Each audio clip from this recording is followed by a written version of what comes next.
Bom dia a todos e todas. Pedimos licença para entrarmos em seus lares ou espaços de habitar novamente. Sejam muito bem-vindos à nossa quarta live, parte do curso realizado pelo Coletivos de Infância de Santo Amaro e Região, em parceria com a UFABC. As inscrições seguem abertas e as orientações sobre o curso estão disponíveis em nossa página e também nos vídeos das lives anteriores. Hoje, o nosso tema é saúde integral em tempos de pandemia e impactos para a infância. Eu sou a Natália, represento hoje o nosso coletivo, desculpem, e tenho a honra de estar aqui em roda, ou melhor, em aquário, com duas grandes figuras que fazem, sem dúvida nenhuma, parte muito significativa da minha formação. Atravessando um pouco esse momento com a minha própria experiência, né, queria compartilhar com vocês que já há muitos anos, o Tebas, que já chegou, o Christian, que está chegando aí, tem cruzado os meus caminhos, né, já que eu fui professora da Carandá Viva Vida, uma escola daqui de São Paulo, que foi a minha escola também enquanto professora e a qual eu sou eternamente grata e que me marca profundamente ainda hoje. E por lá o Tebas foi o meu colega de trabalho, com quem eu aprendi muito, e o Christian foi um formador sempre presente na sua interesse e na sua grandeza por lá também.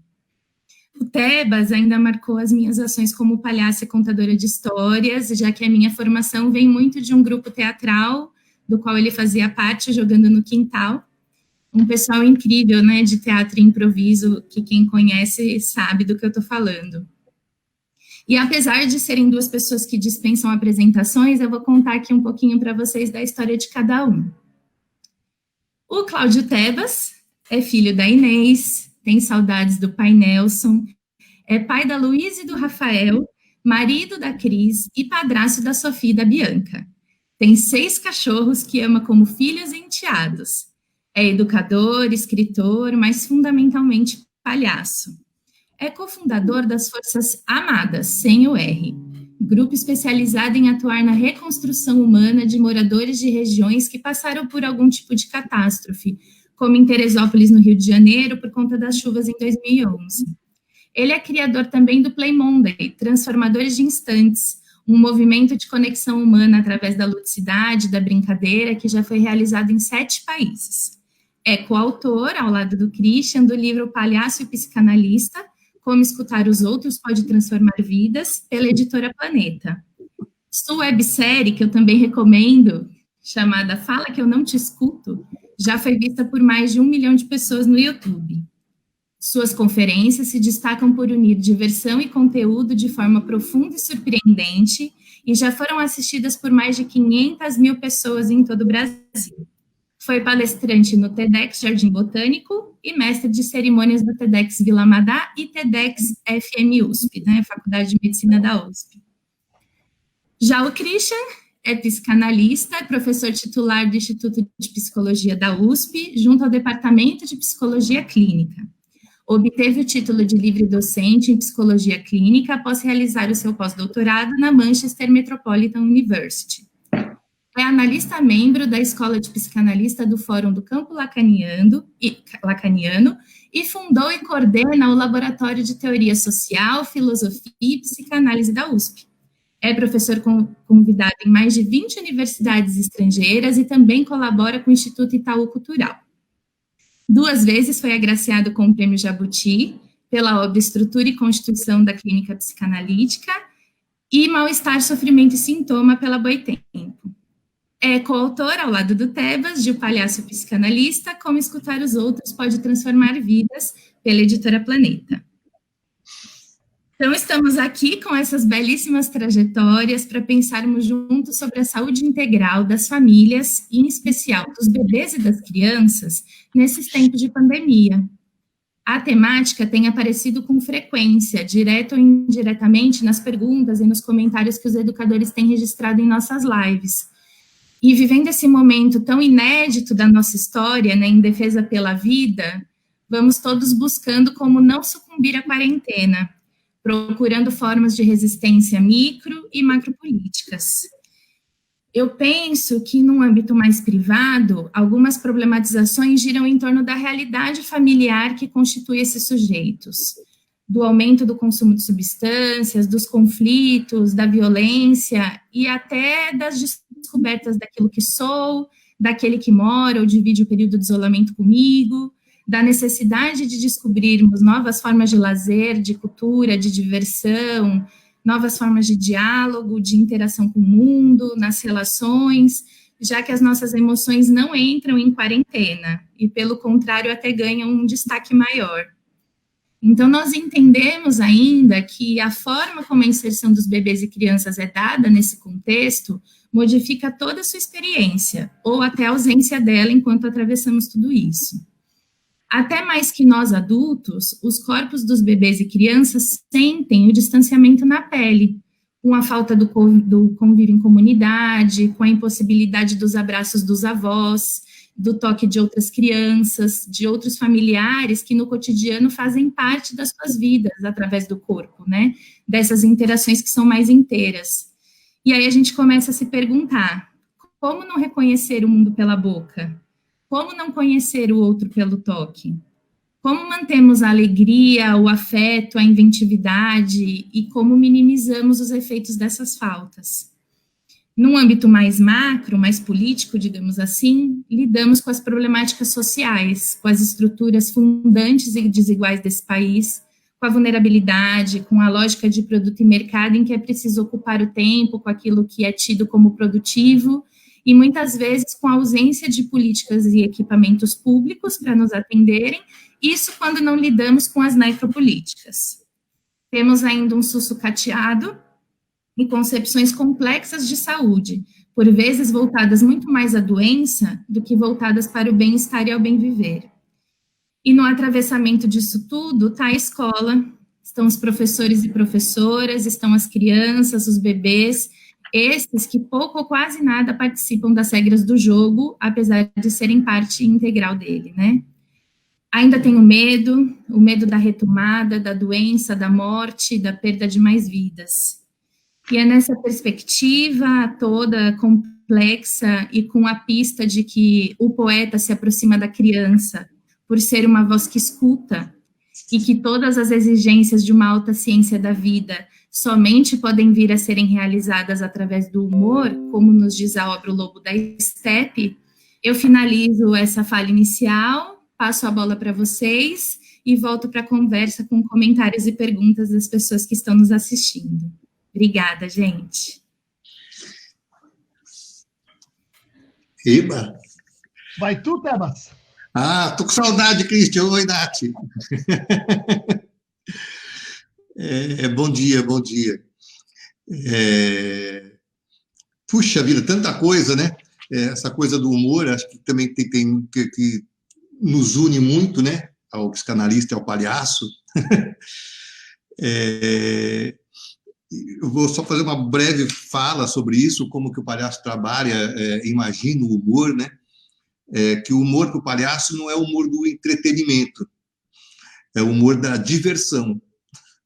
O entretenimento, ele distrai, a diversão acorda.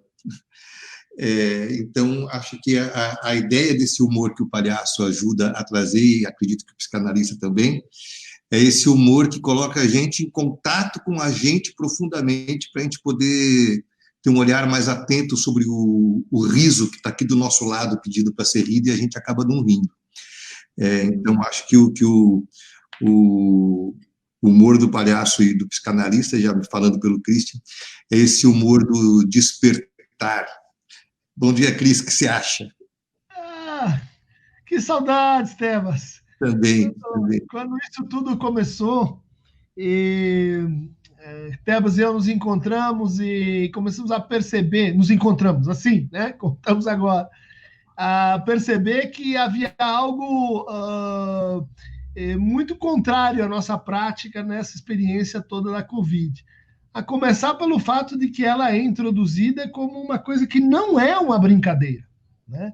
Aqueles que estão dispostos a brincar com a Covid, a sair dos espaços abertos, a dizer que ela é uma gripezinha, que ela não me pega porque eu sou super-homem, enfim, são aqueles que estão menosprezando o sofrimento alheio, o que é absolutamente contrário à ética, tanto de psicanalista quanto de palhaço, né? Mas a gente viu que há justamente uma inversão, né, do brincar na situação de adoecimento. O psicanalista, que eu gosto muito, não é o que eu mais gosto, que é o Lacan, mas o segundo que eu mais gosto, que é o Winnicott, diz assim, olha, como é que a gente reconhece que uma criança não está bem? Quando que a gente pensa em levá-la para um posto de saúde, para um pediatra, para um psicanalista? Diz, olha bem para ela e vê se ela está conseguindo brincar. Se ela está brincando, ok. Se ela parou de brincar ou se ela não consegue, por algum motivo, sustentar o seu brincar, aí temos problemas, né? Pode ser problemas pontuais, pode ser um momento que também é importante, assim, um refluxo, né, ao longo do crescimento, mas pode ser alguma coisa mais séria, né? Essa interrupção do brincar, ela acontece esperadamente quando a gente adoece, né? No Freud foi descrever o que é o narcisismo, ele usou 3 situações, né? A situação de amor, né? A nossa relação com os animais e o adoecimento. Ele diz, quando a gente fica doente, a gente fica chato, irritado, egoísta, a gente não quer brincar, né?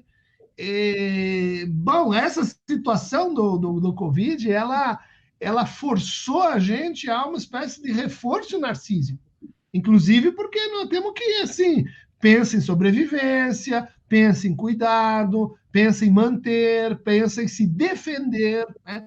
Olha só as palavras, elas são todas da proteção do eu, e não como disse o Tebas, né, diversão.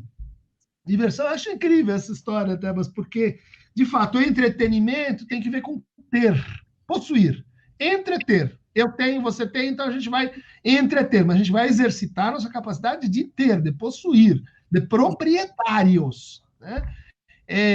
Enquanto que diversão vem de verso, né? Vem de poesia, vem de ser outro, né? Não ser o mesmo, ser outra coisa, ser um outro mundo, ser diferente de si mesmo, de não possuir, de se despossuir, inclusive, do próprio eu, né? O bom brincalhão é aquele que não leva a sério demais seu narcisismo, né?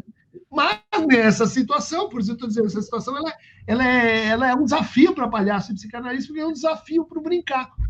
Você põe a criança dentro de casa, junto com o trabalho, com pressão territorial, medo, pauperização, perda do trabalho, o que você vai fazer? Vai ser difícil brincar. Vai ser difícil você dizer assim, não, mas tem uma outra versão, daqui a pouco pode passar, a gente vai inventar outra coisa. A pessoa diz, não, agora... Não é que eu não saiba que esse é o caminho, eu muitas vezes não consigo, né? Daí chame o doutor Tebas.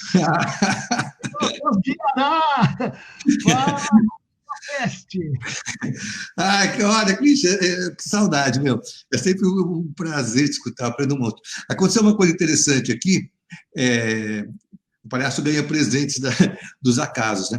Bem na hora que o Cristian tinha dito, olha para a criança e vê se ela está brincando. Pá! E ele congelou. Aí eu não sabia se você estava brincando com isso ou não. Mas acho que isso tem muito a ver com o que você estava falando no fundo, assim, nos meus links. O quanto que o inesperado, representado agora por uma quarentena que paralisa tudo, ele pode ser visto também por um olhar de, opa, o que é que eu posso fazer para subverter, que também está na origem da palavra diversão, o que eu posso fazer para subverter isso? E a forma de subverter isso, me parece que, quando você olha para a criança, por exemplo, e para o adulto também, se ele não está brincando, se ele está manifestando a sua dor através da irritação, da chateação. Eu lembro quando eu ia para a praia, eu era pequeno, eu brincava muito na areia, muito no mar. Chegava uma hora que eu começava a chorar, eu não sabia mais por quê, né? Esse cansaço, né?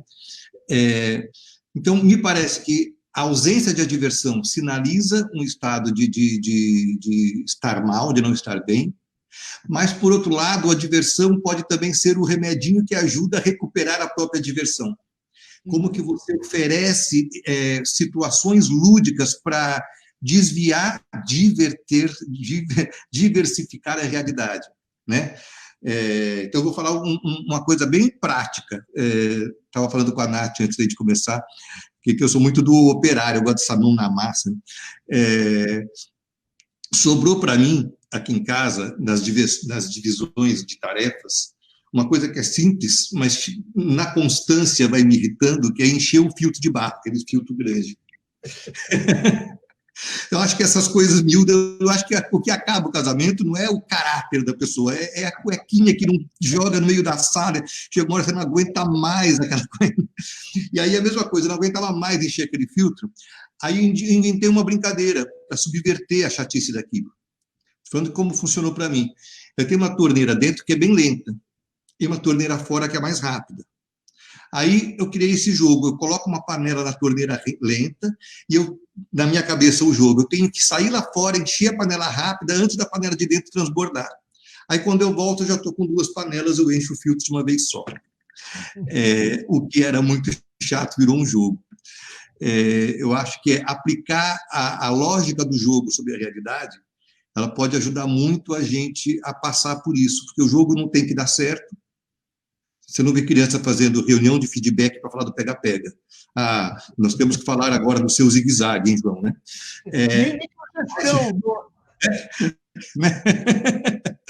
Mas, por outro lado, não tem que dar certo, mas quando você está fazendo, aquilo é a vida. É a coisa mais importante. Então, acho que aplicar o jogo sobre a realidade é uma forma de transgredi-la. Você sempre ilumina metaforicamente, alegoricamente, aquilo que é o essencial da situação, né? Quer dizer, de todas as coisas que ele podia escolher para comentar, ele foi escolher o filtro. O filtro é a metáfora da nossa forma de sofrimento. O que é a máscara? É um filtro. O que é a nossa relação com o outro contaminador? Filtra. O que todo mundo fala sobre as emoções? Precisa filtrar as emoções para não deixar-se levar pelos atos intempestivos, e reagir e criar aquele novelo mental de afetos dentro de casa, com os filhos, né? Quer dizer, eu acho que você tem toda a razão, Tebas, de estar indignado com o filtro. E como especialista, eu posso dizer que você acertou no diagnóstico. A gente quer menos filtro, a gente quer mais mistura, a gente quer mais, enfim, confusão e menos separação, né? É isso um pouco que as pessoas já começaram a comentar aqui na transmissão, assim, essa questão da mistura e de se sentirem...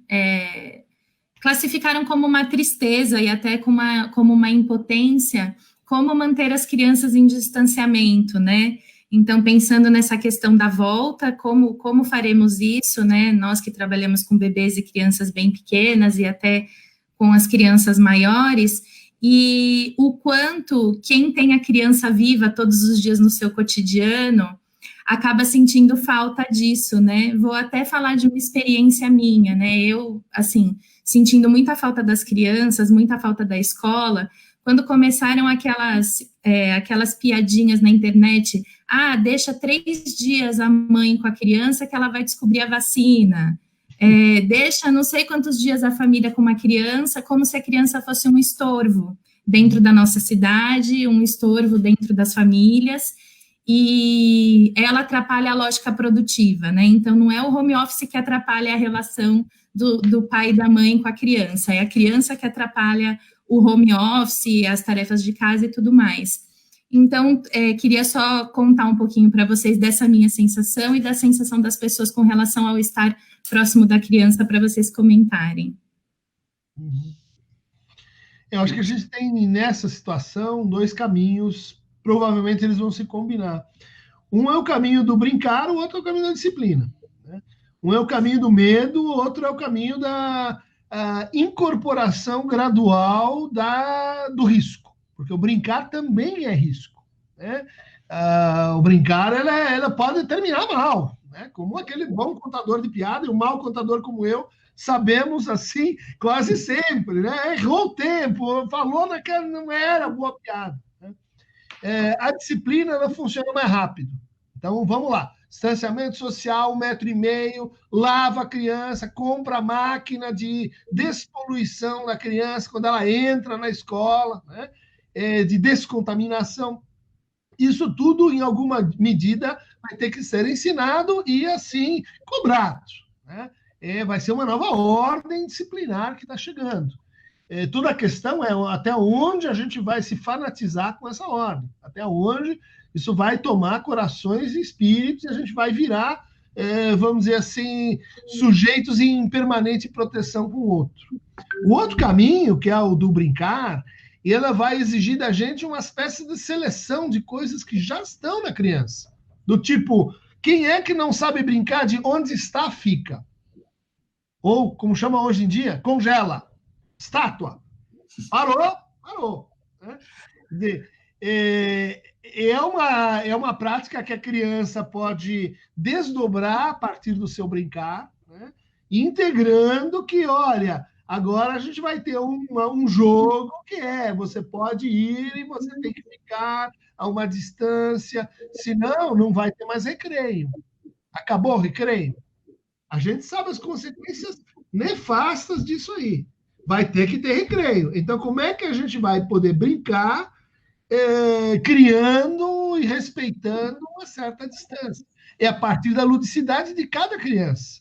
É a partir de uma conversa sobre isso. É a partir de um regramento, talvez, sobre isso. Mas respeitando o lúdico. Se você não respeitar o lúdico, estaremos cedo ou tarde todos contaminados.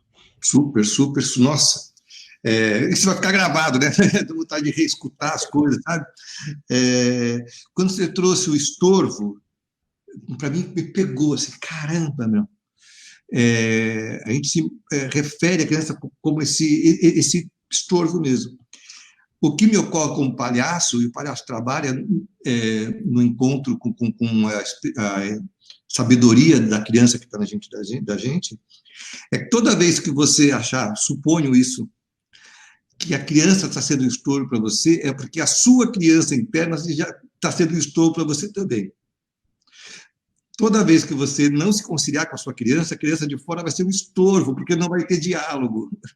Vai ter um adulto chato, cansado, entediado, cheio de trabalho, tendo que se relacionar com uma criança.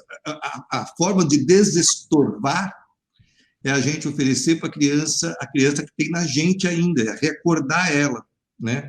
Lembro de uma vez que fui para a praia, meus filhos pequenos, a gente vai para a praia, eu cheguei, para mim foi muito aliviante essa conclusão, que uma coisa é férias, outra coisa é viajar com a família.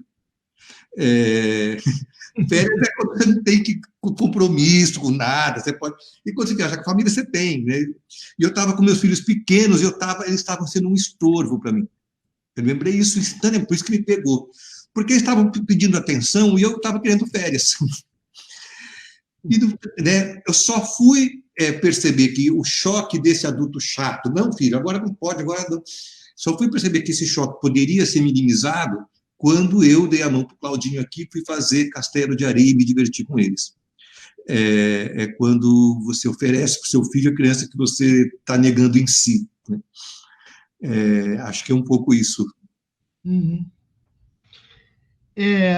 Acho que tem também um lado, Natália, de que assim a gente considera a empresa, o trabalho, soberanos. Né? A escola está de braços abertos, quer que os pais participem, ajudem nas tarefas, levem, busquem, mas nos tornamos covardes. Ninguém é capaz de dizer, olha, gente, nessa reunião vamos estar aqui com a Luizinha e com o Pedrinho, porque eles vão ter que participar. Né?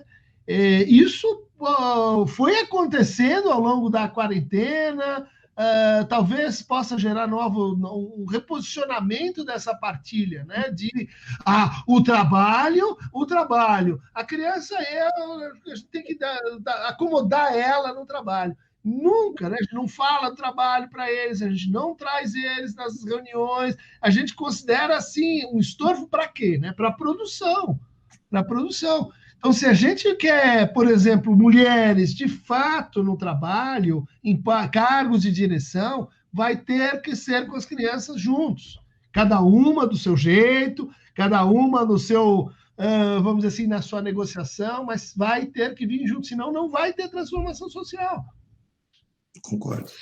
Eu lembrei de uma cena muito bonita e uma muito lamentável, né? Uma muito bonita é que na nossa primeira live aqui desse curso, nós estávamos com a Fernanda Souza e a Márcia Gobi, e aí o filho da Fernanda entra na live, entra assim na tela e pergunta assim, mãe, quem é o rei dos queijos?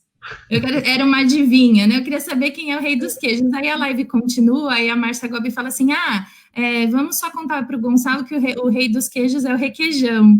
E foi um momento muito incrível, né? Porque esse curso é para falar sobre isso, né? Sobre a voz das crianças, o que elas estão pensando e tudo mais.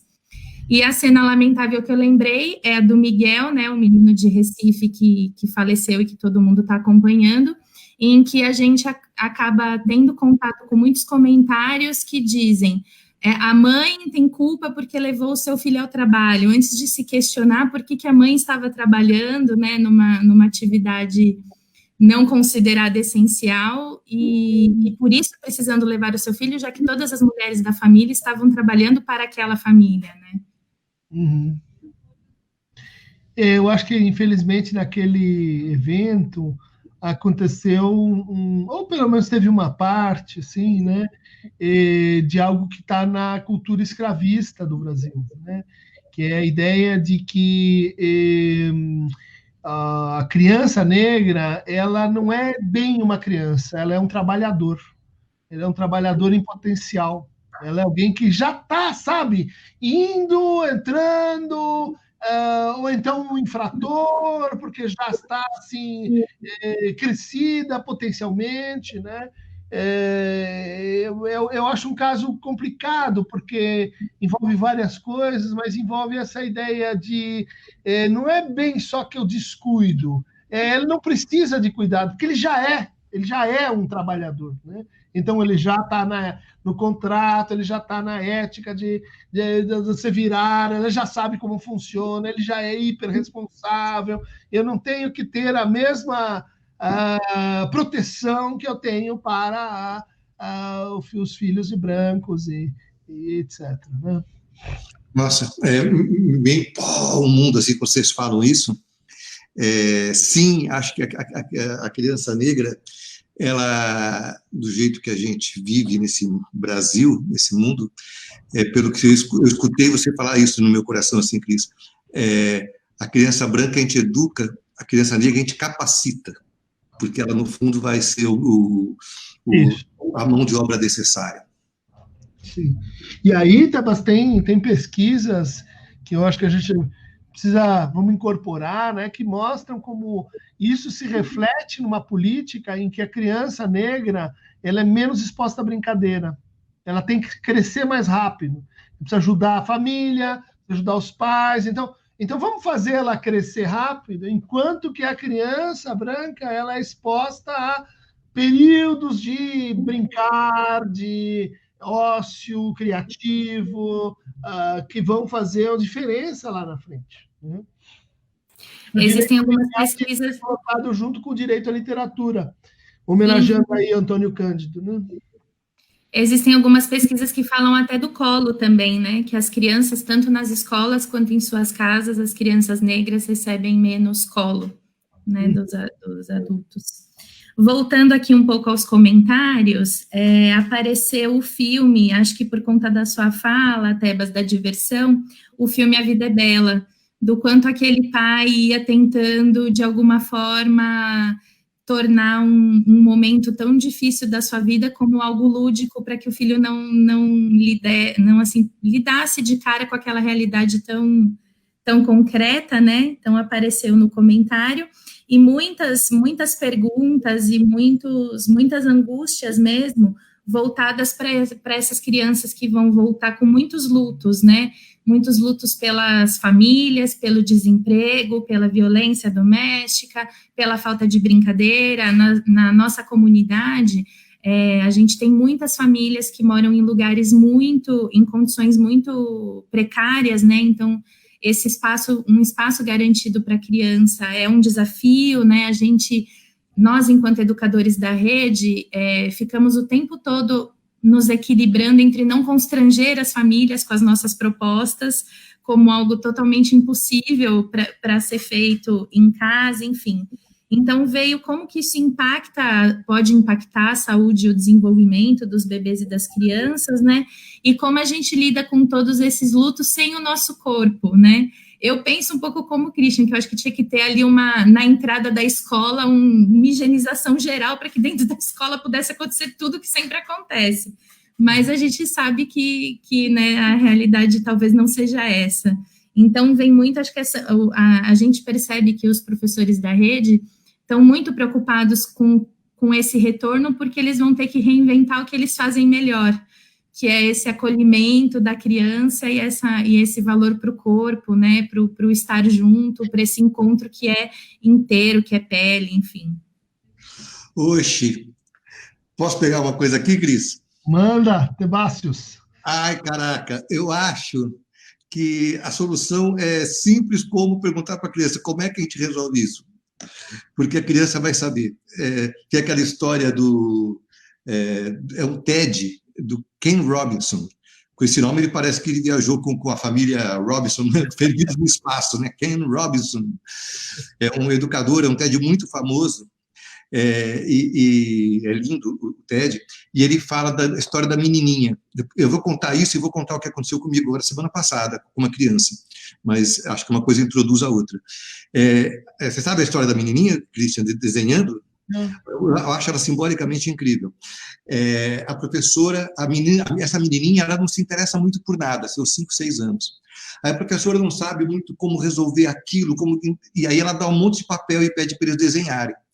Na hora que a criança pega o papel, ela começa a desenhar muito, assim, se entrega para aquela atividade. Aí a professora vê a criança desenhando, olha assim, né, e fala: fulana, o que você está desenhando? A menininha fala assim: eu estou desenhando Deus.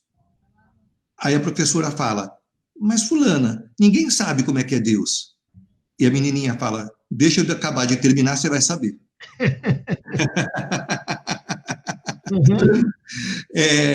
Eu estou com um grupo de escuta de crianças de 8 a 11 anos, aqui nesse espaço de internet.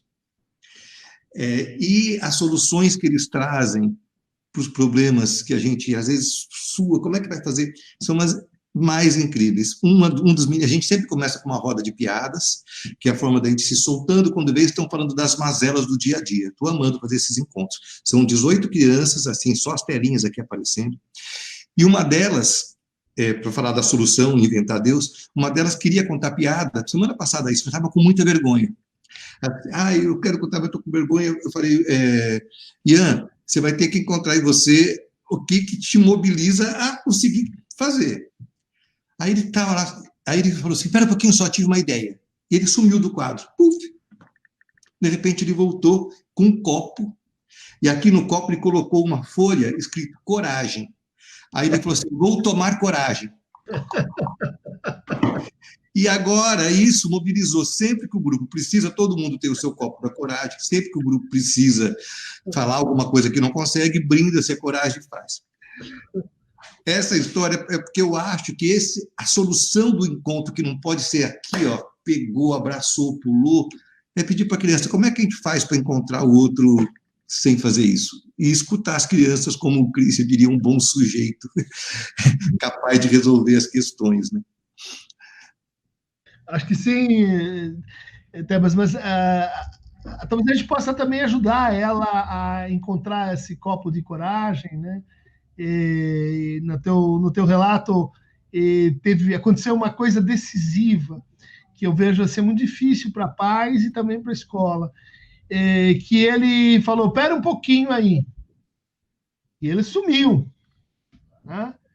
E daí teve um tempo, ele ficou lá, isso você não sabia o que ele estava fazendo, ele podia ter sumido, né? A rotina foi para outro lado, e daí ele voltou. Você teve uma situação aí de indeterminação, de não sei o que vai acontecer, que foi decisiva. A mesma coisa na outra história, né? Espera um pouquinho aí, que a hora que eu acabar, vocês vão ver como é Deus. Vê o apressamento, né, do adulto e de como ele não consegue dar esse tempo em que a gente não sabe o que vai acontecer, mas o cara está tramando alguma coisa ali, ele está inventando, e muitas vezes não vai dar em nada, né? Nesses são os casos, super legal, olha aqui, o drink da coragem, mas quantos outros o cara sumiu, foi tentar achar, o copo não tinha, faltava o durex, não rolou. E daí, do outro lado, você fala, esse cara, ele tá fazendo nada. Uhum. Eu acho que uma coisa que está entrando um pouco, né, Natália? Não sei como é que vocês estão aí na escola pública com isso, essa ideia de que a criança não deve se ocupar o tempo todo. Ela precisa de espaços, vamos dizer assim, em que ela está na situação, mas ela está flutuando, que ela está de uma forma mais indeterminada. Assim como tenho essa campanha, né? Acho que uma grande diferença, de fato, na criação da ludicidade, ainda hoje no Brasil, é o regime de silêncio, que é um privilégio para alguns. Poder ficar em silêncio, à noite, consigo. Né? Você vai numa comunidade, baile, funk, paredão, reza que atravessa a noite. Gente, isso é insalubre para as nossas crianças. Isso é invasão do público sobre o privado. Isso realmente é um negócio que tinha que acabar. Né? Não é porque, não, eu tenho o meu direito ao meu espaço e o meu muro e o outro vai para lá. É que isso cria uma experiência de mundo onde uns vão para a quarentena e dizem, ufa, aqui eu vou descansar. Ufa, aqui eu vou estar assim comigo. Os outros vão ser invadidos. Os outros vão ser massacrados por vozes, por intrusões, por barulhos que são contralúdicos.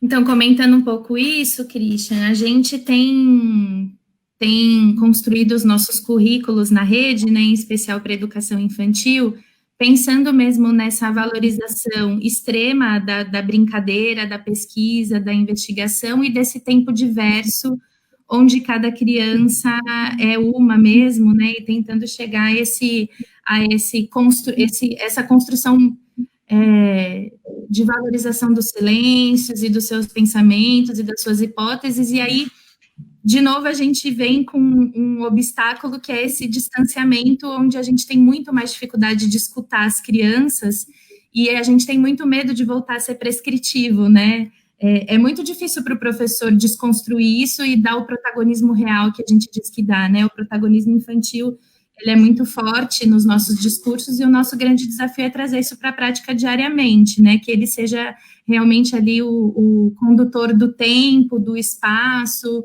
e da sua construção. Então, até isso acaba virando um desafio maior, com esse risco que a gente tem de ser mais prescritivo quando a gente tem essa tela entre nós e pouco retorno das famílias por essas questões todas, porque as famílias estão vivendo coisas muito, muito adversas, né? Então, isso aparece com força, assim, para a gente, né, no dia a dia, está aparecendo aqui também nos comentários, né? E o Tebas fala dessa coisa de trazer as crianças para as tomadas de decisão, né? Então, a gente tem problematizado um pouco isso também. Que espaço é esse que a criança e o bebê teve até hoje para que traga esse estranhamento para nós na quarentena, né? Seu direito à cidade, seu direito aos espaços públicos e o seu direito ao espaço privado, né? Como o Christian falou, que muitas vezes é muito negligenciado. E aí, como acho que vem essa angústia de como falar e como lidar com todos esses lutos, né? Com essa criança que vai voltar depois dessa experiência toda. E a questão do racismo também apareceu bastante, acho que num convite de que vocês falem mais sobre a problematização do que é essa questão colonialista e patriarcal e esse regime capitalista que está por trás da história que eu trouxe como exemplo aqui. Então, se vocês puderem comentar um pouco mais também aí para a provocação de quem está nos ouvindo. Acho que seria isso, a questão do luto, da ação das crianças e essa questão do racismo estrutural. Uhum. Aí vocês veem por onde vocês querem começar, joguei um monte de problema, né? Eu vou deixar com o Christian. Corintiano, você só me ferra. Então, eu acho que a gente tem aí um momento de cruzamento muito importante entre esse isolamento social, essa situação de contrição, né, e o racismo, né, porque a gente no começo, né, não sei se vocês lembram, falava disso como, olha, vai ser um momento de recolhimento, vai ser um momento de meditação, vai ser um momento em que a gente pode fazer um balanço, que a gente pode olhar para a civilização com mais distância, a janela, né, que cria um mundo de uma outra perspectiva para a gente. E o que apareceu de forma contingente é um mundo racista, né? Um mundo racista não só porque George Floyd foi assassinado brutalmente, mas porque aqui a gente começou a ver que a Covid tem cor, né? Ela mata e atinge mais pretos periféricos, aqueles que foram mais privilegiados pelo desmonte do SUS, né? Aqueles que estão, vamos dizer assim, como vidas que podem ser matáveis, objeto de uma necropolítica, né? Que não vai dizer assim, vamos matar essas pessoas, vamos colocar Zyklon B e mandá-las para um campo de concentração em Auschwitz. Nós simplesmente vamos atrasar o repasse.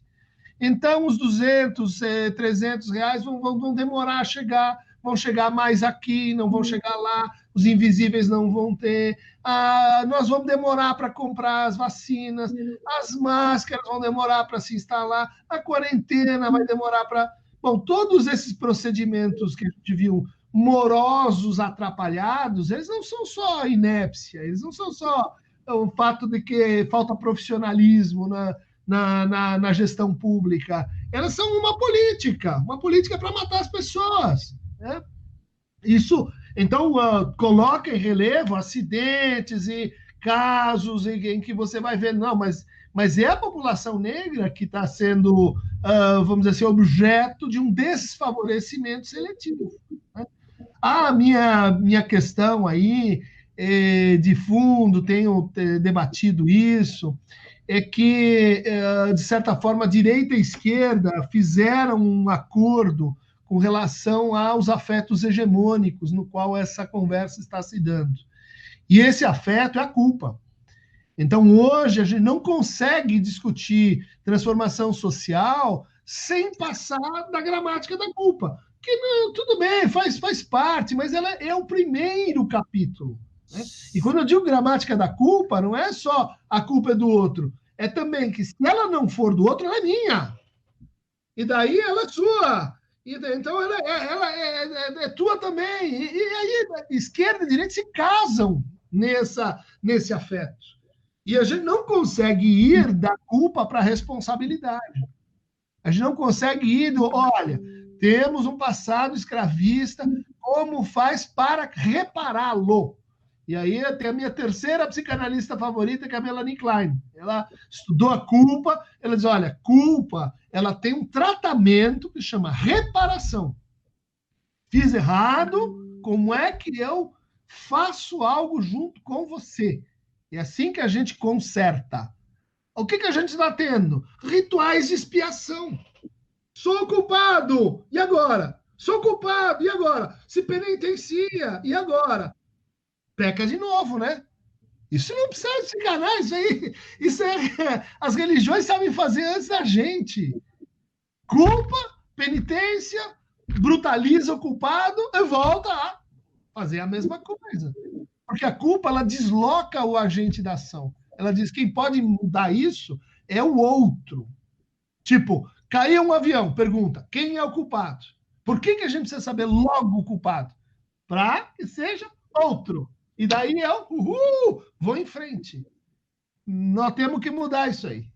Nós temos que mudar o afeto básico da conversa, independente das teses, independente de... Bom, e há teses, e há programas, e a gente tem que reposicionar os lugares de fala, redistribuir, fazer uma revisão dos modos de aplicação da lei e de produção de exceções. Bom, as teses a gente consegue mais ou menos ver para onde é que vão, mas a conversa tem que entrar para frente. Eu estou só aqui, concordei com tudo, achei isso. Não tenho o que falar, é isso mesmo. Bom, apareceu aqui as experiências de vida, né, dos educadores, então, contando que também já viveram essa situação de terem que ir à casa dos patrões das famílias, e ali não eram tratados como crianças, e sim como mais uma mão de obra, mais uma pessoa para ajudar. Isso aparece em alguns relatos, assim como também aparece a contradição entre os espaços de lazer nas periferias, né? Então, para onde vai essa questão da criança que não consegue dormir porque não tem silêncio, ou não consegue ser criança porque não tem silêncio, e o adolescente, o jovem que não tem espaço para ocupar com as suas construções de cultura e de lazer, né? Veio que isso são questões muito delicadas, né, que a gente enfrenta diariamente na escola, e que, inclusive, muitas delas relacionadas à ansiedade do adulto, que não respeita o processo natural da criança, também aparece na escola, porque muitas vezes a escola tem um tempo amarrado nessa lógica, tem hora para entrar, hora para sair, hora para usar o espaço coletivo, hora para comer, porque justamente são muitas crianças, né, os grupos normalmente na nossa rede tem números muito grandes de crianças, né, e a gente tem que ir dividindo esses espaços coletivos da forma como eles foram construídos. Então, o pessoal está comentando bastante sobre isso, e novamente aparece a questão da construção do luto, né, de como ajudar as crianças nessa construção. Olha, o luto para a gente, assim, na psicanálise, não é só uma coisa que acontece quando a gente tem uma perda familiar ou de um ente querido, né? O luto é um processo de simbolização, né? O Piaget fala, né, acomodação, equilibração. O Vygotsky fala zona proximal de desenvolvimento. A gente tem uma teoria de que a criança ela vai devorando o mundo, ela vai comendo o mundo, vai elaborando o mundo por processos de luto, né? Por processos em que ela descobre que ela não é mais aquela que ela foi, perdi eu mesmo, em que ela descobre que o mundo não é mais aquele, que eu não sou mais amada desse jeito, meus pais não são os supers que eu achava, a escola não é aquilo, os meus ideais, quer dizer, todo o processo de transformação, ele acontece por lutos que estão encadeados, né? E todo luto ele envolve 3 operações fundamentais, que é reconhecimento, perdi, não me dá conta que eu perdi. Aí a patologia é negar, não perdi nada, só ganho, eu só vou para frente, positividade tóxica, né? Segundo lugar, o que foi que eu perdi naquilo que eu perdi?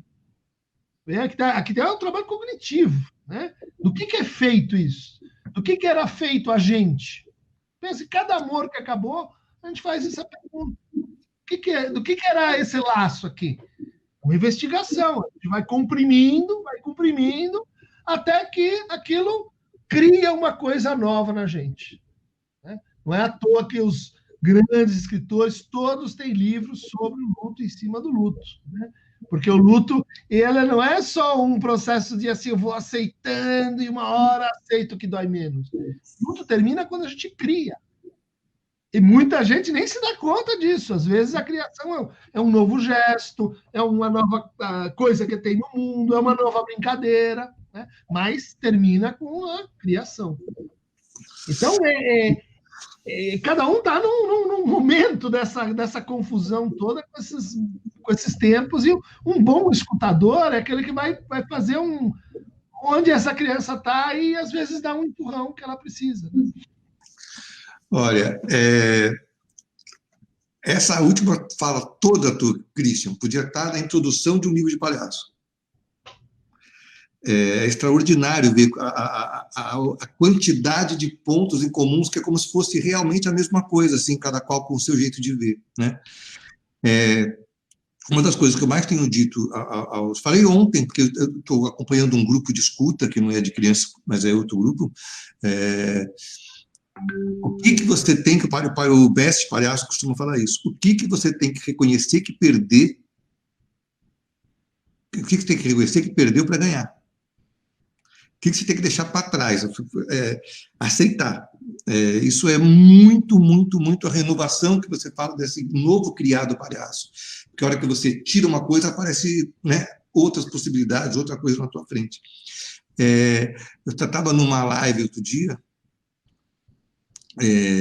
interessante você falar, você falou uma frase, estou tentando recuperá-la aqui no meu HD cansado, mas o quanto que o entorno que não aceita o luto impede que a criança vire. Você entende? Recebi uma coisa muito curiosa, até brinquei com a mãe que me mandou. Ela falou assim, Cláudio, meu filho está rendendo mal agora na escola virtual, e como é que eu posso parecer que eu estou mais feliz para motivá-lo? Aí eu falei assim, olha, se cada vez que meu filho me visse feliz, ele fosse fazer, estou com vontade de fazer lição de casa, você está tão feliz, né? O que vai motivar o cara, primeiro, na escola, é ter sentido o que ele faz. Mas a outra coisa que pode transformar é você parar de fingir que está feliz. Porque ele vai te ver mal e vai criar um mundo muito maior do que o que está te chateando. Se você abrir para ele, filho, eu estou preocupado com dinheiros, porque agora a gente está sem trabalho, o filho vai entrar em contato com a tua dor, com a tua perda, associar a isso, e juntos vai aparecer um colinho que encosta no outro, uma preocupação, de repente um cafunézinho, de repente transformou. Então, acho que acolher a dor e a perda é a única possibilidade de transformar. Enquanto você negar, é uma frase que eu sempre gosto de usar, que é assim, ser palhaço de rua, sempre aparece um cachorro no meio da roda. Sempre aparece. Ele pode reconhecer que o cachorro está lá, e aí aquilo vai ajudar a transformar a roda, ou ele pode fingir que não está lá. Mas com quem que a plateia vai se conectar? Com o palhaço que está fingindo que tem um cachorro, ou com o cachorro que é todo faceiro e coça, né? E é um cachorro perdido, né? Cachorro perdido, né? Não tem jeito. Você estava falando de criar uma introdução de um livro de palhaço com a fala do Christian, né? Eu pensei, nossa, dava para criar um livro também para explicar para o adulto por que a criança brinca, por que a gente valoriza tanto a investigação, né? Então, porque são outras experiências criativas e de inventividades que possibilitam que qualquer experiência seja criativa e de inventividade, né? Se o bebê, a criança não está acostumado a perceber essa potência dentro de si, né? Assim como essa potência de encarar a realidade, né? Eu acho que é uma preocupação recorrente, acho que essa questão do luto também aparece, porque a morte é um tabu para os educadores, como outros assuntos polêmicos também, né, a serem tratados com as crianças, como se a gente tivesse que proteger a criança de algumas coisas do mundo, como se a gente tivesse esse poder, esse controle, e sendo que elas são muitas vezes muito mais sacadas que nós, percebem as coisas até antes, né, lidam às vezes de uma forma melhor, e a gente, às vezes, desconecta, né? O Walter Benjamin falava disso, dessa ilusão que o adulto tem de que existe contexto histórico, existe contexto social, existe produção social onde as crianças estão separadas, né? Estão segregadas e não estão vivendo. E aí vieram algumas hipóteses aqui dos comentários, né? Se esse reconhecimento do luto precisa da gente de um novo tempo de elaboração, né, um novo tempo para que a lógica se transforme, né, que isso possa acontecer, e o papel da escuta e do coletivo, se é uma saída mais positiva na visão de vocês, assim, o fortalecimento do coletivo nesse momento. O luto é um processo muito interessante desse ponto de vista, porque por um lado, ele é totalmente assim, daquela pessoa, naquele tempo, nos termos daquela pessoa, né? E que, então, amo porque perdi, odeio porque a outra pessoa me deixou, e, bom, criei uma coisa nova. Mas, por outro lado, não tem luto se esse processo individual não se cruzar com o processo coletivo. Todo luto leva o quê? A uma vida sair de si mesma. Descobrir o que é a morte é isso. É descobrir que nós vamos sair e outros vão ficar. Portanto, existem outros. E o nosso luto mais íntimo, ele vai se ligar com as perdas que nos precederam e as perdas que vão nos suceder. Então, é assim que você resolve um luto. Não existe, vá para sua casa pensar e daí você faz o luto. Não.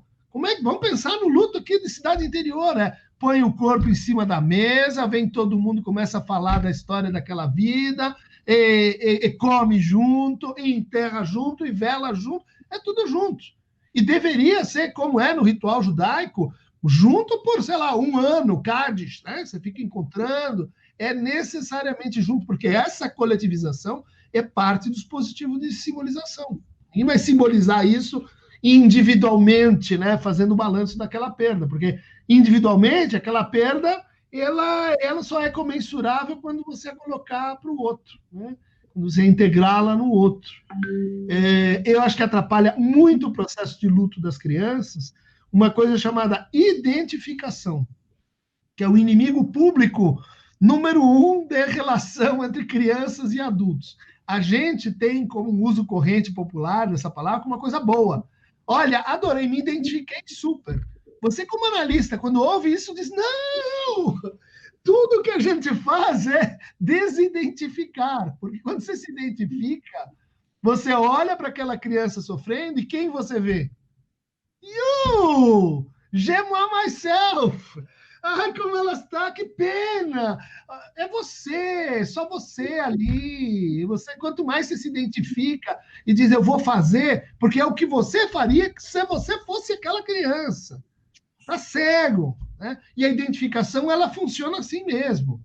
Para a gente ter um traço em comum que não é de nenhum dos dois, mas ela, em geral, nega a experiência do outro como sujeito, né? É uma condição para que isso aconteça, mas mais identificação, que é o básico.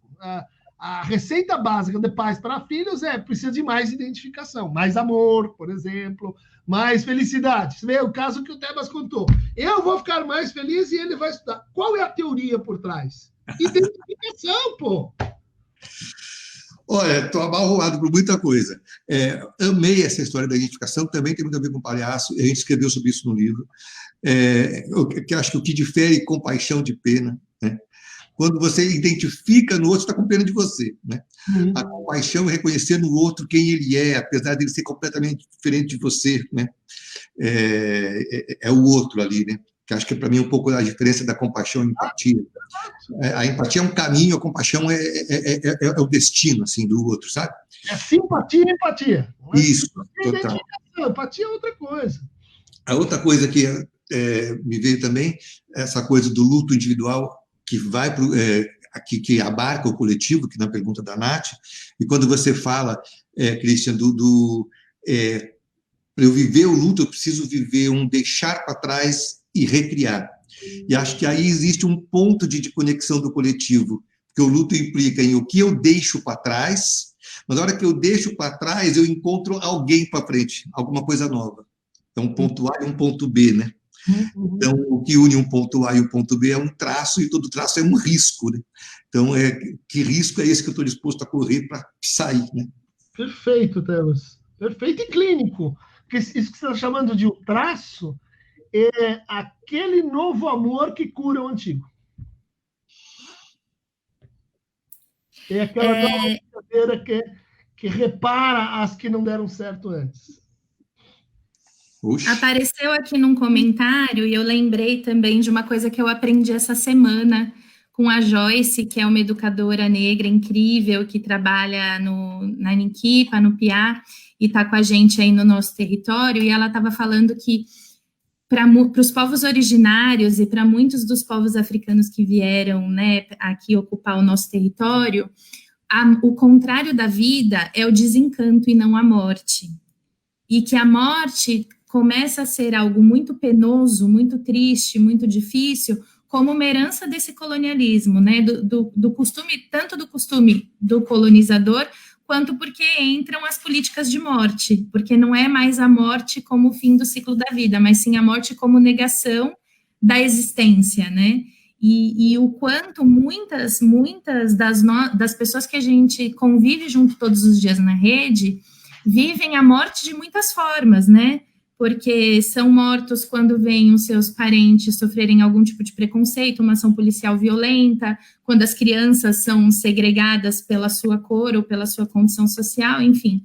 Todas essas mortes que impactam na cultura mesmo, no sentido dessa morte como uma coisa muito negativa, desse ponto de vista de que para essa cultura não era assim, e essa relação entre vida e o desencanto, né? O que é também estar vivo, né? Pensando por esse lado. Super. Eu acho que a gente tem aí um problema muito interessante e que demanda uma política mais definida com relação ao direito ao luto e com relação aos lutos não realizados. Então, você fala em ditadura militar, desaparecimento de corpos, e você fala em escravidão e desmembramento de famílias, e os lutos que não puderam ser feitos na história diaspórica desses povos, que foram reunidos em, por exemplo, uma experiência comum.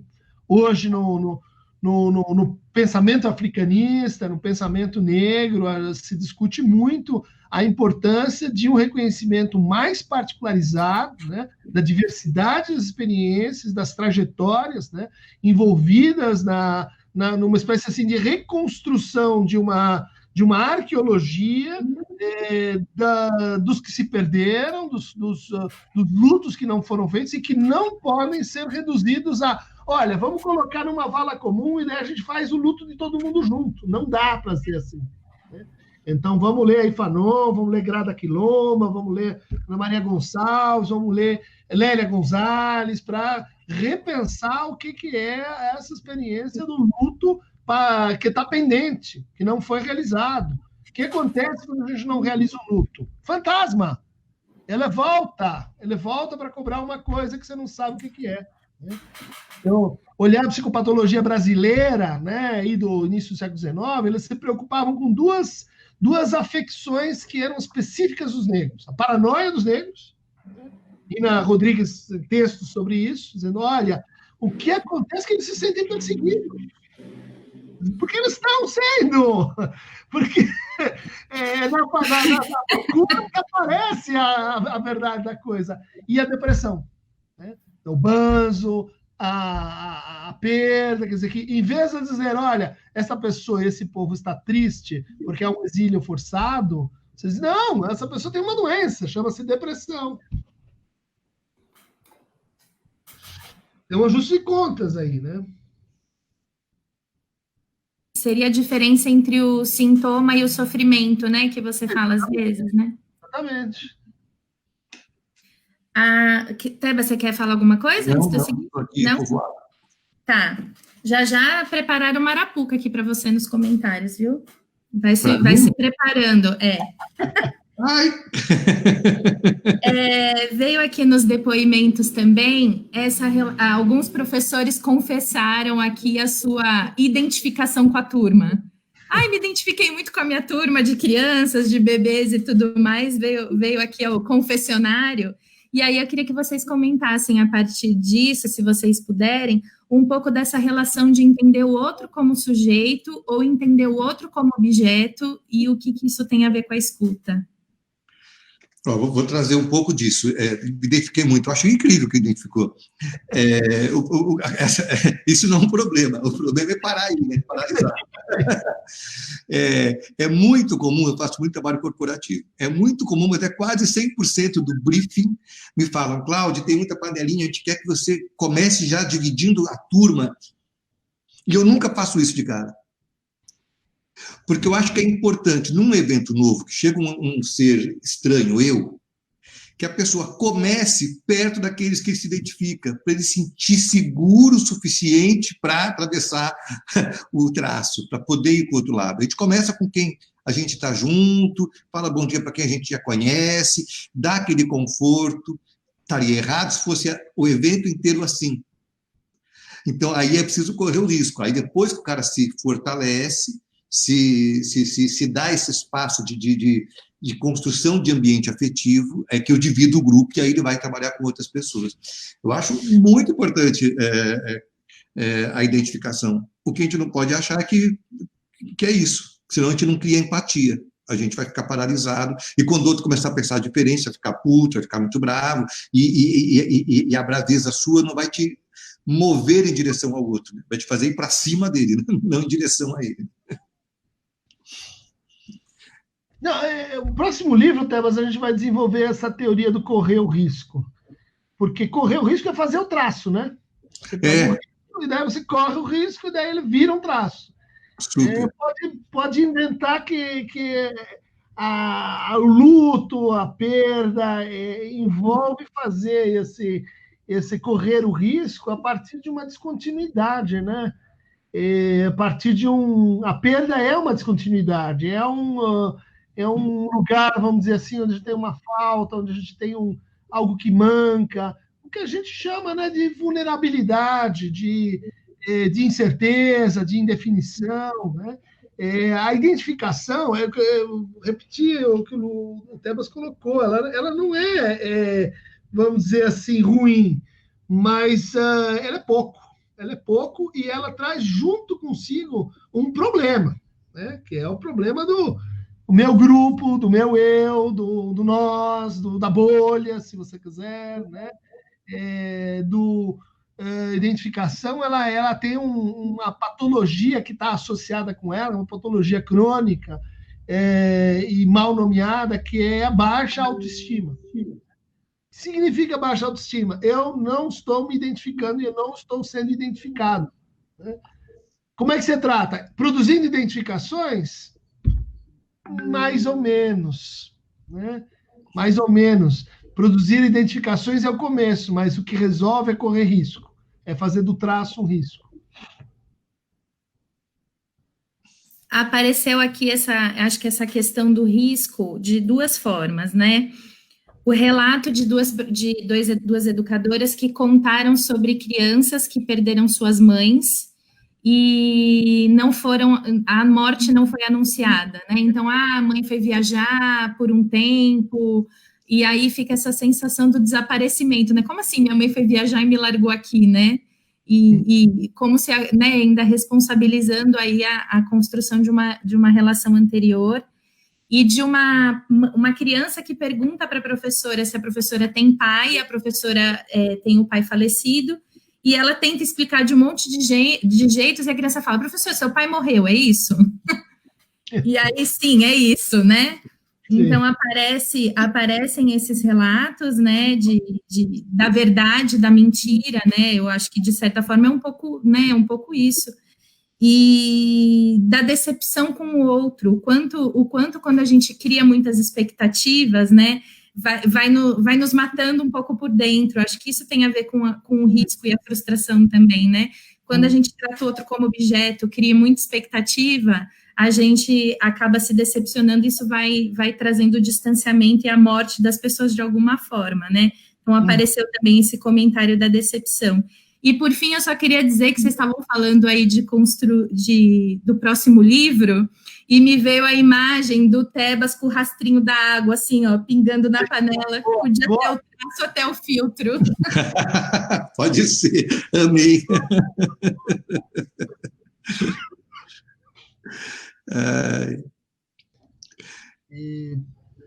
Olha, eu estou cheio de imagens, assim, vou te passar uma bola, Cristian, porque eu estou voado por ela aqui, eu fico abalroado por imagens. Eu vou no cinema, até hoje é assim. Às vezes, uma cena de um filme é tão forte para mim que eu fico nela, e quando eu vejo, passou 40 segundos do filme e eu não fui. Eu preciso ver o filme várias vezes, assim, para ir juntando as emoções que... dessa a imagem que me chega ainda é da Vida é Bela, e de tudo que a gente está falando de traço, de risco, de construção de uma outra realidade a partir de viver o luto verdadeiro. Eu amo o filme, mas acho que também a gente tem que ir para além da poesia do filme, porque tornar a vida possível não é negar a realidade dela, acho. E acho que isso é um pouco o poder de palhaços psicanálise, de humor, de diversão. A partir da realidade dada, você vê uma outra possível, que está caminhando junto com ela. Então, não é negar que tem o tanque, mas é que tem o tanque de guerra, e esse tanque de guerra a gente pode, de repente, fazer alguma outra coisa também com ele. Né? Só para a gente não supor que a diversão será sempre uma negação da realidade. Né? A negação é uma forma de transformar aquilo que dói em uma outra coisa que não seja só a dor. Né? É para fazer companhia numa outra construção. Né? Porque o filme, eu acho que ele funciona bem como um antimodelo, né? Como uma situação onde quem dá as cartas é a identificação. Né? Então, você tem um reconhecimento que, no fundo, é a negação da realidade que impede o garoto de aceitá-la e de transformá-la, consequentemente. Né? A realidade continua operando fora daquele espaço de ficção da mesma maneira. Não ajuda ele a sobreviver, mas não a viver. Né? Recentemente eu estive no Yad Vashem, que é o Museu do Holocausto em Jerusalém, Israel. Né? E uma parte absolutamente contundente desse museu é um memorial anexo, que é conhecido como Memorial das Crianças, né? Em que você entra, é uma experiência assim, muito radical, inclusive do ponto de vista estético, porque se tratava ali de você conseguir fazer a memória, a lembrança e o luto das crianças que morreram no Holocausto. Né? E como é que você ia fazer? Você põe a imagem, você põe a foto, né? Eu não vou contar como mas tem uma solução que é esteticamente diferente do que você tem dentro do museu, onde você tem ali as passagens históricas, os uniformes, as métricas do que aconteceu nos campos, as fotos, né? Muito interessante, porque é um cuidado para você não ser obsceno na verdade. Como é que você vai dizer a verdade? Bom, precisa ser dito. Senão a vida é bela e você está numa negação. Mas aí você tem um problema de forma, né, de tempo. Né? Que linguagem é essa que você vai usar para dizer, sim, seu pai morreu, sua mãe morreu? Né? Como é a construção da relação ali em que isso vai ser dito? Né? No final do memorial tem um pequeno uma estátua em homenagem a um professor húngaro que viu-se dentro de um campo de concentração e ele decide que o que melhor ele pode fazer para resistir é manter as aulas, é fazer a escola continuar funcionando. E admitindo que nós estamos num campo de concentração, e daí chega uma hora em que o campo decide que eles vão ser mortos, que eles vão ter que fazer uma marcha e daí vão ser mortos.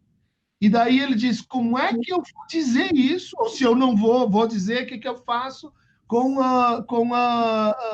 essa experiência? E ele resolve contar, e eles fazem a marcha aprendendo o que aquilo significa.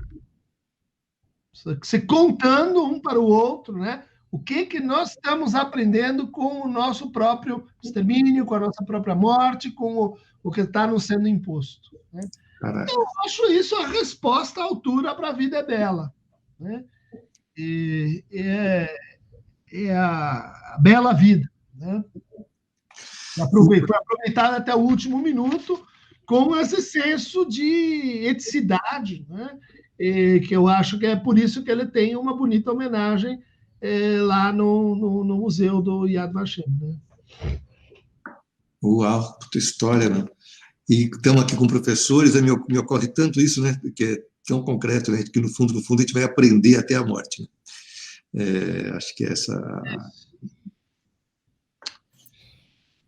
Uau! Seguindo um pouco nessa onda do risco,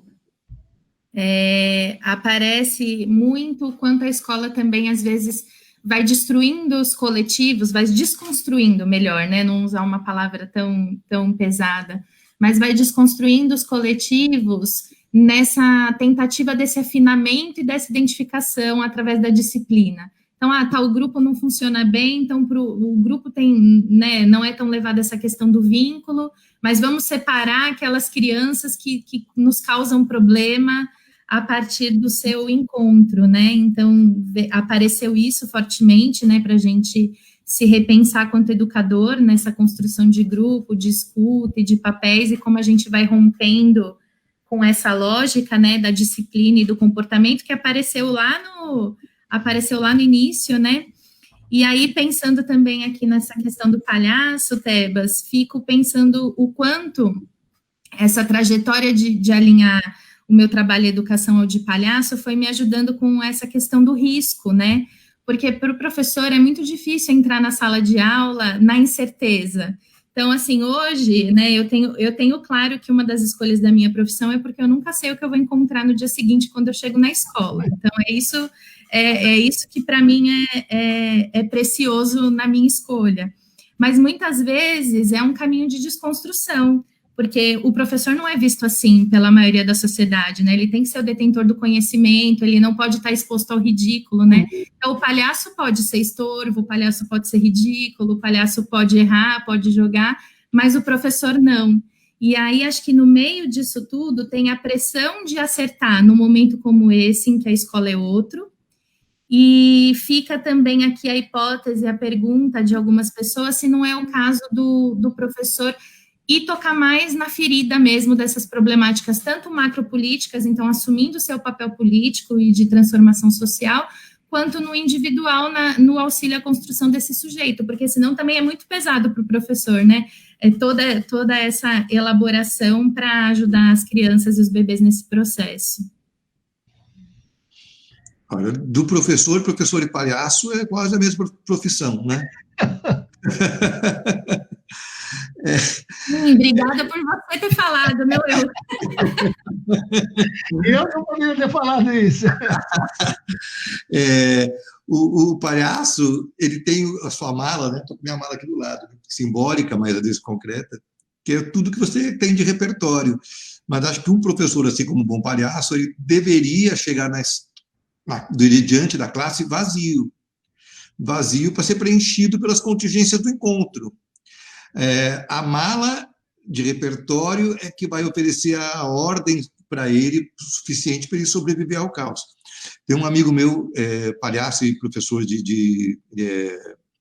Mauro Fantini, ele é doutor em biomedicina, e ele colocou na faculdade de medicina, ele conseguiu colocar uma cadeira de palhaço. O profissional de saúde já vai se formando humanamente, né, através do palhaço. Ele tem uma frase que é ótima, que vale para professores. Ele fala assim: eu preparo muito a aula, e esse é o plano B.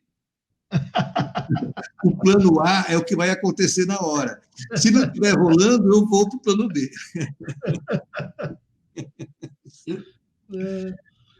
Mas isso, Tebas, a pessoa precisa ter gramado muito, se dedicado muito, às vezes se debatido muito com coordenadores. Eu tenho esse, não sei como é que você vê, Natália, mas eu sou professor na USP e o principal problema que eu enfrento é que não deixa a gente fazer o que a gente quer. Dar aula, pesquisar. É relatório, não sei o quê... É tudo que for reunião de departamento, reunião de não sei o quê, e o vamos ver da coisa, ele fica assim, entre outras, que eu acho que não tem, que tem uma relação, deviam ter uma relação subalterna, né, de ajudar a gente o foco na criança, no bebê, na experiência ali de aprendizagem, né?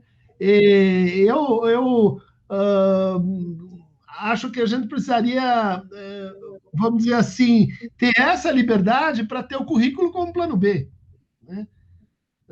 Tudo bem, eu preparo, estou ali, tenho os recursos e tal, mas o centro é o encontro. Super, super. E acho que você deu a palavra-chave, né? Substituir o conceito de oferecer conhecimento por propiciar encontros. Uhum. Exato. A hora que acontece o encontro, acontece alguma coisa. Então, para ter o encontro, eu não posso ter controle, porque senão eu não estou encontrando com o outro, estou encontrando com o meu roteiro, né? Eu acho que é uma briga cotidiana, assim, no sentido de tensionar o que é produção e o que é experiência, né? O tempo daquilo que é considerado produção e o tempo daquilo que é experiência, de você trazer o espaço de formação como um lugar do encontro mesmo, até para a gente aprender a lidar com a diversidade, né? Nesse sentido, porque quando vem tudo muito mecânico, muito prescritivo, existe um jeito só de fazer, né? Quase uma ordem, uma norma. Então, acho que a luta pela formação docente, né, a trajetória de luta de formação docente, vem muito nesse sentido de propiciar o encontro e a garantia do momento coletivo para isso, né? Para a gente realmente ir rompendo as nossas bolhas para poder olhar mesmo para esse coletivo nesse sentido. Eu acho que vem um pouco por aí. E pensando também nessa questão do que eu ofereço para o coletivo, vieram alguns comentários e perguntas, daqui a pouco a gente já está finalizando, mas com relação à saúde dos funcionários e professores que vão estar nesse enfrentamento daqui para frente, né?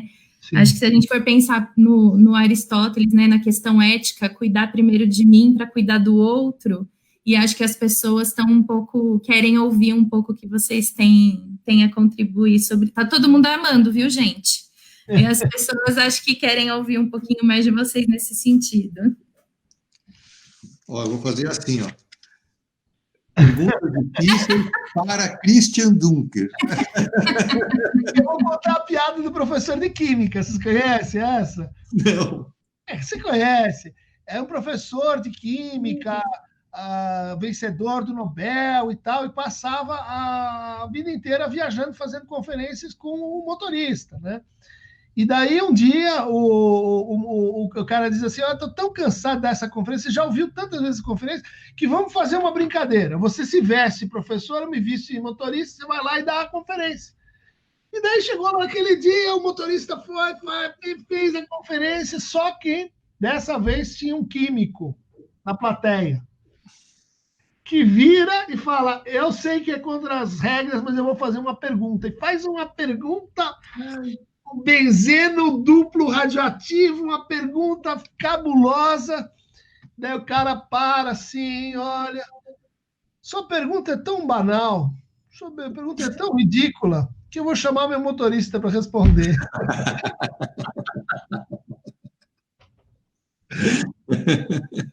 Escuta, acho que a gente tem que dividir assim, o problema da saúde dos professores numa situação pré-Covid, que é a situação de saúde mental lamentável, de crise de saúde mental que a gente vive de forma assim global, mas também de forma mais aguda entre professores, né? Professores estão no top número 1 de afastamento por depressão, afastamento por ansiedade, afastamento por pânico, né? E isso acho que tem que ver com as condições de trabalho, com a saturação de carga horária, com vamos dizer assim, o tempo necessário para o cuidado de si, que especialmente para mulheres, né, que tem dupla, tripla, quádrupla jornada, e ele foi se reduzindo. Isso eu estou dizendo, você tem um inimigo aí, que são as atividades complementares, as atividades, quando você vê esse professor, ele não tem mais tempo para escutar os alunos, ele não tem mais tempo para se escutar, cada passo do que ele vai fazer está controlado, e ele está submetido a doses de idealização do que ele tem que fazer, desumanas. Agora o professor virou o cara que vai salvar o país, redimir anos de analfabetismo, acabar com os problemas éticos, morais, tudo que você tem que não está funcionando, joga no colo da escola, né? E muitas vezes, até pelo processo de escolha dessa atividade, os professores pegam. Dizem, não, mas se eu estudasse mais, se eu me dedicasse, aí sim, aí ia acontecer um milagre. Não dá. Isso eu acho que é assim, um nível muito elevado de identificação. A idealização é uma variante da identificação. A gente acha super legal ser idealista, a gente também é, mas idealização no sentido clínico mata as pessoas, destrói as pessoas, faz com que aquilo que elas estão fazendo vire nada, vire irrelevante, vire simplesmente o que você não conseguiu fazer, que seria muito melhor que a outra coisa. Acho que enquanto não mudar o discurso disciplinar, de coerção de professores, e do outro lado, a adesão a uma certa idealização do que a gente faz, a situação de saúde mental não vai melhorar e, consequentemente, também a gente sabe que a pessoa que não se cuida, ela corre riscos, ela não segue as recomendações, não vai aos exames médicos, porque ela vai criando em si uma sensação de invulnerabilidade, que ela tem que ser tão, que só para quando quebra. Uxe. Está errado. Olha, tem aquela imagem bem clássica mesmo, né, do avião, né, porque se fala, coloque primeiro a máscara em você, depois no outro. Tem uma frase do Léo Buscaglia também, que ele fala que a pessoa verdadeiramente afetuosa, ela cuida muito de si, porque ela sabe que só tem a única forma de você dar o que você tem de bem-estar para o outro é você estando bem, né? Então você cuida bem de si para poder cuidar do outro. Isso é pensando no coletivo. Tenho escutado bastante nessas conversas todas, e eu acompanho muito o Christian. Muita gente fala assim, como é que a gente vai criar agora um campo de acolhimento dessas crianças, porque elas vão precisar ser escutadas, mas acho que a gente precisa de acolhimento dos nossos professores, muito. Acho que é muito importante criar isso que vocês estão oferecendo para a gente hoje, é um espaço de cura, é muito importante. Tem no livro do Newton Bonder, Tirando os Sapatos, que ele conta que ele está na Turquia, se não me engano, e ele vai vendo umas casas milenares, assim, e tem uma bandeirinha em cima, e ele vê que as casas estão vazias, as casas são muito pequenas, na minha imagem, quando eu leio, é como se fossem pequenos iglus, assim. E ele pergunta, mas quem é que mora nessas casas? E ela disse, não, essa casa não mora ninguém, essa casa é para quando a pessoa passa por algum luto, ela vem para cá, e a comunidade cuida dela. E eu acho que a gente está precisando criar essas casas de ninguém para a gente se encontrar. Só que a tecnologia nos oferece uma coisa que não é a casa milenar da Turquia, mas é o Teams, é o Zoom, né? Como é que a gente se encontra para falar das nossas dores, das nossas angústias, nossos medos? Acho que quanto mais espaços de acolhimento e escuta a gente se oferecer, melhor a gente vai estar para poder encontrar os alunos. Acho que é muito importante esses espaços. Penso também, não sei o que vocês acham, que reconhecer essas fragilidades dentro dos coletivos nos fortalece para entender que essa não é uma luta individual, né? Não nos culpabiliza, não nos traz para esse papel da doença, né? E sim daquilo que precisa ser transformado, né? De novo aparece aqui para a gente a questão dos bebês, né? Como os bebês recriam jogos para se manterem distanciados, não pedem colo, não tem essa... Então, assim, é um quebra-cabeça, né, que a gente está dividido com vocês. A gente percebe que todo mundo que trabalha com os bebês está muito preocupado em que eles ganhem luz nesses protocolos todos de retorno e acho que pegando um pouco um gancho do que o Christian falou, como se antes da pandemia tivesse tudo bem, né? Já era, né, essa militância pela educação infantil, pela educação pública, pela valorização dos professores frente a sociedade é histórica, né? Então, não é uma coisa que vem de hoje e vai dando luz para todos os problemas que a gente vem carregando nas costas aí, tentando resistir. E aí vem os nossos bebês, que muitas vezes não andam ainda, que não falam, né? Que não falam verbalmente, né? Falam com outros, falam com o corpo, e nessa interação corporal. E aí, se vocês têm alguma coisa para pensar junto com a gente sobre isso.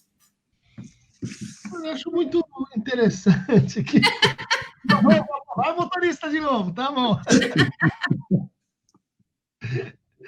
Eu acho muito interessante que as crianças pequenas, muito pequenas, elas estão praticamente a salvo do Covid, né?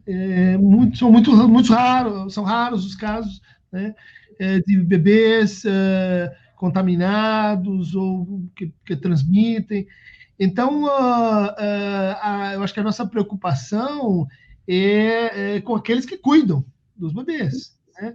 De estarem inteiros, de estarem cuidando de si, de estarem recompondo as experiências que aconteceram aí estão acontecendo durante a quarentena, né? Porque são experiências que elas, vamos dizer assim, demandaram muito trabalho da gente, trabalho psíquico, de luto, de medo, angústia, de refacção laboral, de refacção de cotidiano. E para a gente estar com um bebê, a gente precisa de uma disponibilidade que é diferente de você estar numa classe. Você precisa ter um vazio de disponibilidade, de tempo que é próprio. Eu acho que o mais difícil para os bebês nessa travessia foi que quem estava em volta foi consumido, né? Esse espaço-tempo ele foi raptado, né? E foi raptado porque a gente tinha que fazer outras coisas, né? Por outro lado, a gente sabe que os bebês são muito resilientes, eles se adaptam a isso, eles voltam, eles recobram, mas acho que a gente precisaria pôr um foco. Olha, gente, agora precisamos aqui de um momento de reconexão com os nossos bebês, porque tenho certeza que eles foram no imbróglio, né? A não ser aquelas situações em que, pais estão os dois disponíveis dentro de casa o tempo todo, aí foram experiências muito mais, vamos dizer assim, legais do que a gente poderia imaginar em outro contexto. Mas isso são exceções, acho que não, a regra é outra, né? A regra é que a gente perdeu disponibilidade nesse tempo, e agora você falou em culpabilizar os professores, deixa a culpa para lá e vamos reparar, né? Vamos agora fazer o que dá para fazer, né? Nesse momento de retomada. Eu escutei a última palavra, falando reparar, vamos reparar. Eu já estava com ela desde antes que você falou da reparação, mas não tinha me ocorrido isso. Acho que o reparar agora me chama, reparar, observa. Repara o que você está fazendo. Percebe. Acho que a reparação começa por você reparar, você olhar, reolhar, reparar de novo para ver, sabe? Reparar, né? Porque eu entendo um pouco de bebês, assim, eu dei aula para os maiorzinhos. Eu entendo de bebê, eu entendo, se beber cerveja, mas me parece, também, né? Me parece, e eu estou aqui totalmente apoiado na minha intuição, que as intenções elas são muito poderosas. Se você quer passar para o bebê que você está bem, o que chega para o bebê é que você quer passar que está bem. Então, se você reparar em você, o que você precisa cuidar em você para você chegar com um cuidado autêntico, verdadeiro para o bebê. Aí ele vai captar. Eu acho que uma coisa que você falou, Tebas, talvez dê para precisar isso, né, que volta no risco e no traço, que é assim, o que a gente repara não é eu e não é você. Isso tem que ser feito, mas aí você tem outra palavra para isso, né? Você se recompõe, né? Você volta, você faz uma resiliência. O objeto da reparação é a experiência. É isso que precisa ser reconstruído, né? Claro, porque se a pessoa passou fome, então tem que dar de comer, tem que nutrir, você está machucado, então vai lá, conserta nesse sentido de você precisa pôr o outro de pé e você pôr-se de pé. Mas reparação se aplica à experiência que acontece entre a gente. Super. O pessoal tem... Eu acho que eu precisaria encerrar, né? Para o próximo ali. Vamos lá, então. Eu estou atrasado. De live em live. Só para encerrar, as pessoas estão valorizando muito aqui o espaço da conversa, né? Porque acho que nem teremos especialistas, psicólogos suficientes para nos ouvir nesse pós-pandemia, né?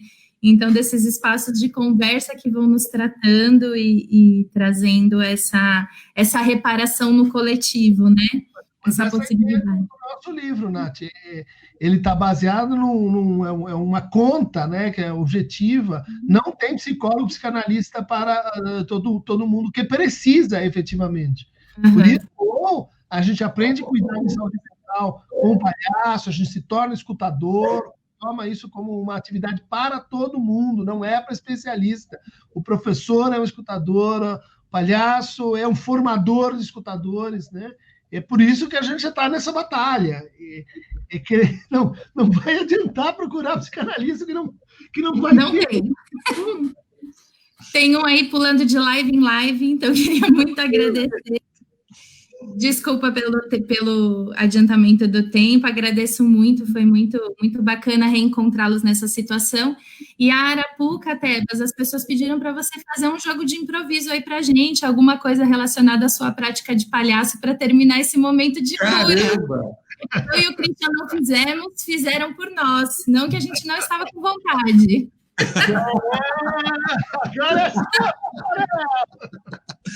Ai, caramba! Christian, topa um, você está atrasado, você tem que ir embora. Vamos. Tá. Então, manda uma palavra para a gente vai se despedir falando um discurso único, só que cada um só pode falar uma palavra. E essa palavra que você der, a gente vai incluir no discurso. Manda uma palavra para a gente aí, Nath. Cuidado. Cuidado. Bom. Passamos por muitas... Cuidado. Boa. Muitas histórias que trouxeram. Desculpa, eu estou pulando a Nath. Vamos lá. Não, vamos de novo. Dá outra palavra. Tá. Almoço. Tá. Como tem de lei, é sempre eu, Nath e Christian, tá? Para a gente entender como tem de lei. Almoço. Obrigado. Pelo convívio que a mesa nos oferece.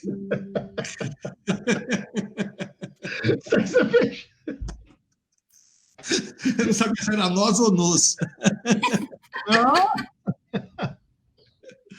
Obrigada, gente. Obrigado. Bom dia para vocês. Obrigada por tudo. Obrigado. Pessoal, obrigada pela escuta e por estarem conosco até agora. Um beijo. Cuidado, fique em casa. Cuidado, fique em casa. Tchau. Beijo, gente. Tchau. Obrigada.